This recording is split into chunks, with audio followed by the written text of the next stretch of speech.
All right, appreciate all you guys for being here. I think the guys have done a good job since Thursday night, working hard to improve as a team. Excited about this week. Obviously, going on the road again versus another Power 5 opponent, a great chance for us to take a step as a team to improve, try to go 1-0 this week. I have a lot of respect for the team that we're playing. I had a chance to watch them on Saturday. Obviously, playing a ranked team. They'll be a ranked team this week, and maybe even a top 10 team, and that's well deserved. So excited to see our guys match that environment, handle that environment, and excited for the week. So with that, I'll see what questions you guys have. Any updates on any of the injured guys? Yeah, Isaiah Garcia Castaneda got hit in the side of the knee towards ACL. So heartbroken for him. Really one of the great stories on our team, and sad for him, really sad for him. So Nick and Jamari, we'll see, going through tomorrow and the day after if they're ready to play or not. What's the plan at receiver? Just losing kind of one of your starting guys. Who do you really look for this week to kind of step up in the reps? Yeah, I think it's kind of all hands on deck. It'll be those young guys. We got Jalen in, got him on the reverse. Hoping Malachi, can help us. Obviously, we'll have Marcus now back full time. So it'll just kind of be all hands on deck. We'll use all those guys. We used Heinrich last game a little bit, so we're just going to have to kind of go with the guys that are there and trust and believe that they'll make the plays. How do you see, Jeff respond the last few days, and sort of having been around in the last 8 months? What do you think of his sort of mentality about being able to bounce back? Yeah, when I left last night, he was in there watching tape. So he's not the first quarterback that's ever thrown 3 interceptions. He'll the great ones bounce back from it and even better. So I think you find out about people when they go through a little bit of adversity. So obviously he had not been trending that way. Got in the game, made some plays that if he could take back he would, but he can't. So we'll just be there for him as he gets better this week. How much weight do you put on one game with Colorado film for preparation, not just considering it's the first game of the season, but because of the overall they've had? Well, I think they have really good coaches. Okay, so I think you go back and look at their coordinators. Okay, you go back and look at Sean Lewis at Kent State. Sean's I consider him a friend. He's an excellent coach. He comes out of the Art Briles, Dino Babers tree. So you're going to get the ball run from B gap to B gap. You know that they're going to attack you on the perimeter. You know they're going to take 10 deep ball shots a game. They have the guys that can go down the field and go up, and their ball skills are elite. They've got the quarterback who can make those throws. So it's really a perfect storm, perfect hire, that style of offense with that skill set of guys that they have, plus the altitude and tempo in Boulder, right? So it's really well thought out. On defense, obviously Coach Kelly, comes from the Saban tree. You're watching Florida State film. So you can't look at everything just what they did, last week, because obviously they were facing a unique offense in TCU. It's like two different worlds of what we played against last week compared to what they're doing. So, but we're studying everything, right? Obviously they have a lot of new players that we're watching. But we have new players. They're seeing our guys for the first time too. So, a lot of work's been done in the summer. A lot of work's being done right now. The challenge of that tempo with their skill talent. Obviously, tackling is always important, but how you maybe prepare to tackle those guys in space. Yeah, we've been practicing versus tempo all training camp because it's a good way to practice, right? On defense, it's a good way to prepare. It's a good way to get in shape. The things that we teach, track in the near hip, all the different fundamentals that we believe in, they show up in these games, right? What has a tendency to happen is when it goes that fast, guys start to get sloppy. And this, for our guys, they're going to have to make this football. This has to be football. This can't be about tempo. This can't be about altitude. This can't be about playing a ranked opponent or being on the road. It just has to be football. And if we do that, that's what we've done all training camp. We'll have a chance. There's obviously a lot of questions about how would the 3-3-5 stack up to big people. I thought, we handled the run game in the last game pretty well. This is, as you said, a whole unique challenge, right? Maybe more designed for the 3-3-5, So we'll just have to play well, though. It's going to be football. We have to play good football. What were you able to do with the extra 2 days that you don't normally have after a game this weekend to help get them to move on and get ready? And what did you see from the guys' mentality when you were around them this weekend? Yeah, I don't think there's any moving on. I mean, like, there's not like, at the end of the day, we're going to play each week. There's a great Kobe quote. We're going to come back and do the journey all over again, whether we win or lose. And, we go through the opponent. We go through the last game. So Friday we came in. We got back late. We came in Friday afternoon. We went through the opponents. We went through the game, excuse me. This is what we did well. This is what we didn't do well. Everything's very methodical and unemotional, because there was a lot of good. It wasn't like one of those, like, hey, we were down by 2 scores and we scored at the end to make it a 1-score game. Like, we had the lead. Unfortunately, we made some catastrophic errors down the stretch, right? And so we learned from those. We eliminate those mistakes. We have a chance to win that game. So that was Friday. Saturday, we gave the guys off. Now I was in here Saturday morning working, and we had a ton of guys in here taking care of their bodies, recovering. It's been a long camp. And then brought them in yesterday, and we started on Colorado. It's a little unique for us as coach. Like, I went home and watched the game on TV because I didn't know what to expect. You know what I mean? Like, not like you can watch it on tape. There was no. This is the first game, so having a chance to watch the game was good. See the flow of the game, see them in action. And now, yesterday we came in here and worked with the guys last night. Today's their off day, and we'll get back to work tomorrow morning. Were you as surprised as the rest of the nation was watching what Colorado did? No. Coach Sanders is a football guy, and so while you can watch all these peripheral things, like while you can see, like, they show their practices, you can watch all the stuff on TV. At the end of the day, like, when has he ever not been serious about football? He's been a head coach now. He's won both places. So they've got elite players, elite skill players, and elite players up and down the front. They've got anytime you have a great quarterback, you're going to have a chance to win. So I wasn't surprised at all. What do we need football guy? I mean, what goes into that? He's won in everything he's done in football. He's won as a player. He's won as a coach. So I think everyone maybe thinks, like, outside, not me. Everyone else thinks, like, well, this is all a show, and he's the most serious person about football. Like, his poster was on people's walls for a reason as a player, because he's one of the hardest practicing, hardest playing people that's ever played the game, right? So why would we think that his team wouldn't be the same? CJ White's on our staff was a strength coach for him. He told us, like, early on, like, let me tell you how they're going to practice. Let me tell you what they're going to do. So the utmost respect for Coach Sanders. Like, when he was the head coach of Trinity Christian, I recruited Quaylen Jones out of there. He's a football guy. Like, like all the other stuff, the commercials and all those things. Those are extra things you get to do when you're elite at football. But I'm not surprised at all. I think everything he's ever done in football, he's been successful at, and so he's being successful here already. How do you deal with a guy like Travis Hunter, and when you know he's going to play both sides, and his skill set, and what do you think about him playing 130 snaps in week 1? Well, he's one of the most conditioned athletes I've ever seen. So God bless him. His long speed is unbelievable. His ability to accelerate at 30 yards is something that's hard to simulate in practice. But I think the biggest thing about Travis is he's just his ball skills. He goes up, and even the one where his foot landed out of bounds, his ball skills. So that's really going to be the theme of the week. Again, with this offense, they're going to throw the ball down the field 10 times a game minimum.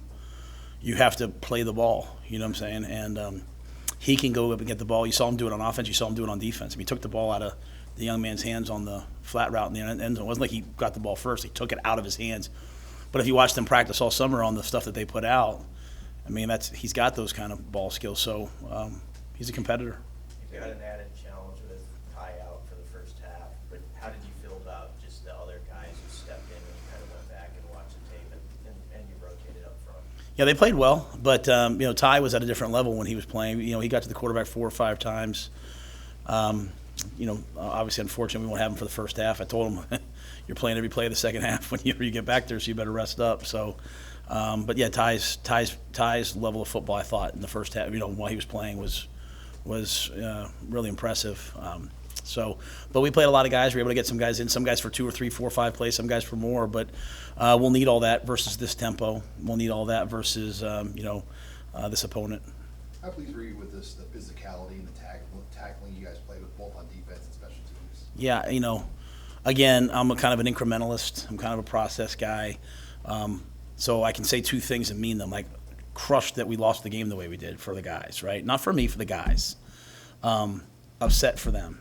While at the same time recognizing how much better the football is than early last year. And so I'm proud of that for them. Like, hey, look what practice has gotten you to. Now we have to make To turn the ball over 4 times and have 2 false starts inside the 5 and versus a Big Ten opponent and have the lead is outrageous, So we have to clean all that up. But also, I recognize the things that are better. So my mind is just very simply the way I think you build a program that's built to last, that's not just a flash in the pan, is you just keep improving the things that aren't good, that aren't improved. So, early in the game, I walked out on the field and I was like, hey guys, they're 4 or 5 right now on third down. It's just about third down. It's not like, are we good? Are we bad? It's just third down, right? And so we got better at third down as the game went on. Tony adjusted. So, I'd like to see us make those steps in our passing game this week. I'd like to see us make those steps, obviously, in protecting the football this week and taking the ball away. So, but I thought we were really physical. I thought we ran the ball hard, and I thought you couldn't we played 4 or 5, 6 linebackers. We rotated guys in, and there was no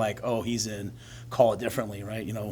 Javen goes in. Javen's really playing well. Mekhi Bear was unbelievable on special teams. And he gets in on defense, and you see him play well, right? And then you're playing MJ, you're playing Chief. So if we can do that as we get into the stretch of Big Ten play, we'll have a bunch of guys that can play and help us that all play to the same standard. This week, we'll just have to be able to do it versus excellent skill, as Sam asked, and then versus tempo. With Heinrich, what has he shown you as a pass catcher, and what's he able to contribute in that area? Yeah, Heinrich's he's about 230 pounds. He runs 4.5. He's competitive. So we had some more things in for him. I think, one of the, again, I never want to sound like excuses, but one of the things that kind of, we had 3 drives in the first half. The first one, kind of came in with hey, we're going to start this way. The ball starts at the 1-yard line. Just kind of never got that rhythm going until that, really the third drive, you saw us get into a rhythm, right? You saw us, start to kind of get in and out of things. Sat, was kind of calling some tempo plays. Unfortunately, we false started, didn't get the ball in the end zone. But Heinrich can help us in a lot of different ways. So, he's the backup quarterback, but he's also a guy that's going to help us, play some other positions. He can catch it. He knows every position because he is the quarterback. So hopefully he can help us a lot as we move forward. What did you see in Javen? He had previously played nickel. You guys have kind of moved to the side. What do you like about his game? What did you see in him that gave you so much trust that he could play that many snaps? He's practiced really well, because he didn't do anything in the spring.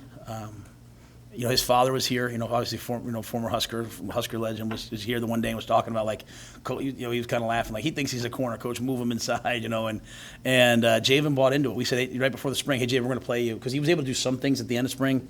Javen, we're going to move you in and have you play backer, and he was all for it, which was a great step. So, I can tell you every NFL scout that comes here, they all kind of sit there and say, okay, coach, tell me who 33 is, because he's big, fast, rangy, explosive. But he's had to learn how to play, right? He's had to learn how to play the game, how to learn how to play the different things that that you see at that position. So, but to have a guy with that speed playing linebacker is awesome. But he's got a tenacity and a physicality that I like. He's got a great personality, and he was another guy that was excellent on special teams. Matt, you guys got the big noon game on Fox this week, and so probably the big storyline is going to be about the compare and contrast of how you're going about trying to build this thing and how Sanders is trying to build this thing out in Colorado. You call yourself an incrementalist guy, and you've spoken about kind of what your methodology is for building a program, but I guess what's kind of your compare contrast if you were to look at both programs and how they're going about it? Yeah, I'm sorry to do this to you. I respectfully am not going to, I can't talk about anybody else. For me, if guys in the portal that we have a relationship with, or we have respect for, or we know or something, they fit us, obviously we'll take some of those guys. We're going to try to recruit high schools as much as possible, specifically local guys. It's always taken me a couple of years to get the program up and running, and usually I feel like when it's done, we got to Temple, we lost the championship game, we won it the next year. They won for a couple of years after that with a new coach. I went to Baylor. We lost the championship game in year 3. COVID here. Year 4, those same kids, won the Big 12, went to the Sugar Bowl. So I only know how to kind of do it one way. The rules are a little different now, but I respect anybody that's just trying to figure out how to win. So there's different ways of doing it. So, however Coach Sanders is doing it, however Luke Fickell's doing it, however everybody's doing it, it's not really for me to say. For me, it's just, hey, this is how we're doing it, and this recruiting class that we have right now to us is, like as I said last week, is a really big one for us as we move forward. But obviously, they're going to be a ranked team, so what they're doing is working. It was first week of the new clock timing rules. Do you think that impacted maybe the tempo of the game or the number of total plays you could run? Yeah, kind of. I was starting to say that, and I kind of got. I forgot to say it, but like that first drive, and then that just, only having 3 drives in the first half, you could kind of feel a little bit of that.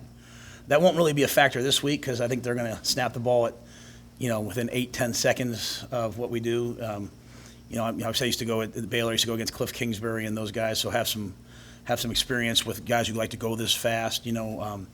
It's a great way to play football. So.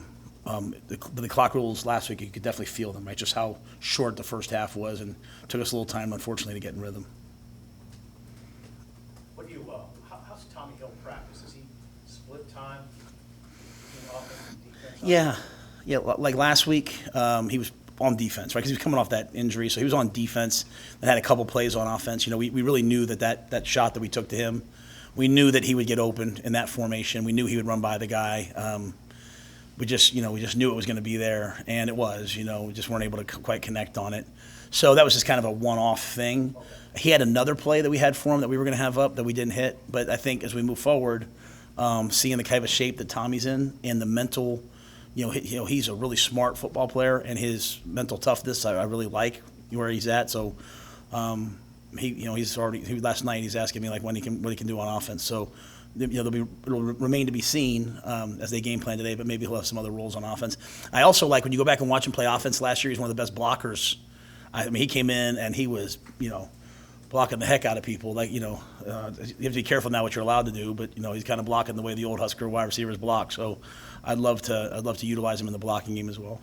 How do you get Billy Kemp and Thomas Fideli more involved this week? Obviously, both guys didn't have a catch. And I'm sure you'd like to see those guys more involved in the offense. Yeah, I was disappointed, especially for Billy, right? I think of the 60 plays we called, 9, he was the first guy in the progression. But some of them, either they took that away or there was pressure or something like that. So, you called a play for Thomas down in the goal line. Thought it was going to be a touchdown. It just, kind of got banged by the guy and wasn't open. So, really, Billy, we have to get going. We have to find a way to get him involved because he's too good of a player, too competitive of a guy. Thomas as well.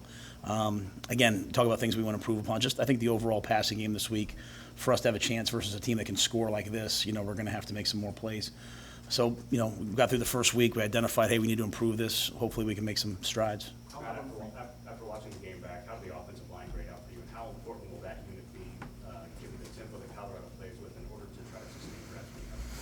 Yeah, I thought the offensive line played well. Obviously we had the back-to-back sacks on the one drive that were less about getting beaten, more about a miscommunication, unfortunately, just 2 guys working together. I thought had we not fumbled the ball at 5 minutes, we would have been able to really kind of I felt like we were starting to really start to wear down the opponent. I think with the greatest respect for them, I thought we were going to be able to run the ball out and finish with about 250 yards rushing. When you only have 3 drives in the first half and when you have 4 turnovers, it's really hard to wear down your opponent, So all that being said, it was a good first game. We know where we are. We know what we have to improve upon. Colorado has really good skill up front. Their edge rushers are really twitchy, explosive guys. We tried to slow that down a little bit last week with some quarterback draws. Even when they only get 2 or 3 yards, it does slow down the pass rush. And so we'll have to do a lot of different things versus Colorado because they are so talented up front. Someone else had something. So. Is that ability to control the tempo, to get first downs, hold the ball, more important against an opponent like this that has such a contrasting style to what you do tempo-wise in comparison to Minnesota, where it's pretty similar? Well, I want to make sure I understand your question. You're saying just holding the ball. Yeah. I mean, when we played Minnesota, we knew that they were averaging like a 34 to 35 minute time of possession, specifically against the Huskers over the last couple of years. So to have it close to even was a step in the right direction. With 4 turnovers, say we have 2 turnovers, we probably have it for 33, 34 minutes. So again, we're heading in the right direction. Not good enough, but heading in the right direction. What I found versus a team like this is, again, just make it football. I don't even think the tempo's there. Don't even think about it. If they're going really fast and we can force 3 and outs, then it starts to weigh on their defense. If they're going really fast and they're going 1 first down, 2 first down, 3, I have such a unique perspective because I was at Baylor after Coach Bryles, and I would hear the guys talk that had been in that offense. They'd say, "Hey, get 2 first downs and it's a touchdown." They just want to get on the field against you and wear you down. So for our guys, we're just going to try to make it football. Again, try to win when we can on the deep balls that they're going to throw. Try to stop the run because they will run the football. Tackle well. I think for us on offense, it's just about, converting third downs. It'll always come back to me to third down. Like, for early in the first half, we weren't doing a great job of that. As we started to convert third downs, all of a sudden we put some points on the board, some things happened. So we'll try to make it football as best we can. How do you get your team to block out whatever's going to happen in that stadium for the first time of his game? What do you guys work on and talk about as it relates to force out and push out whatever they're going to have? Because it's probably going to be some sort of celebration. Yeah, again, I say it because this is exactly what I'm saying to the team. I'm saying, like, make it football, right? Like, all that's what it is, right? But it's still going to come down to blocking and tackling. And, I think they went down to TCU last week, and while everyone thought it was, going to be all this stuff, they played football. They went out there, they caught the ball, they played good football, and they won the game. So, like, we're just going to try to make it football. Like, we're lucky we had, unfortunately, the loss last week, but we had it was game one of the season, and the other team did a gold out. Like, how often does that happen the first game of the year, right? So, like, we recognize every game we play in, every game the Nebraska Cornhuskers in is going to be a big game. And so for a team to do that in the first game of the year, it was really, really loud. I thought, Minnesota had a great student section. Obviously, a lot of our mistakes happened down in their student section, which was unfortunate for us. We have to learn from that. But last week happened maybe to prepare us for this week, or maybe prepare us for the future. But we'll be a significantly better team after these first 2 weeks of being on the road in these two environments when we come back home and then when we go on the road late in the year. But in terms of preparing for it, it's football. Like, if we can't lock in and just play football, then, nothing I say will matter. It's the pregame pageantry, all that stuff. That'll all be over. It'll be football once the game kicks off. Matt, as you know the history between these two schools, obviously, and being a history guy, college football lover, you've seen it over the years.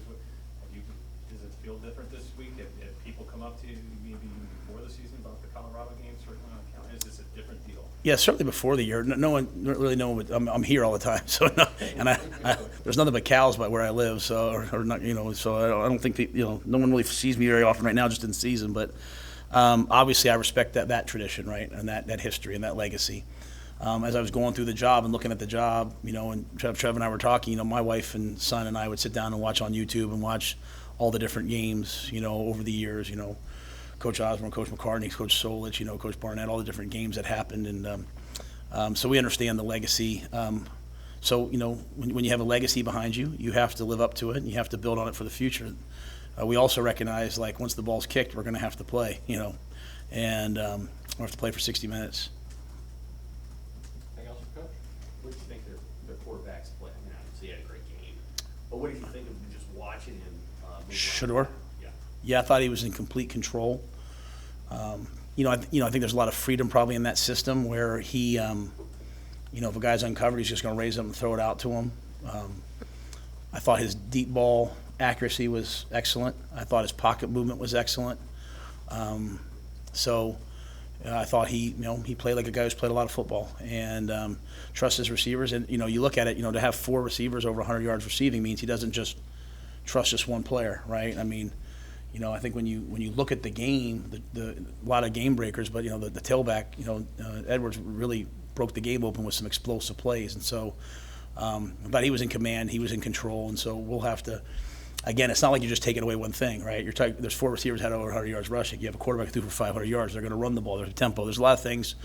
But we're still going to show up. Our defense is going to be there. We'll play and see what we can do.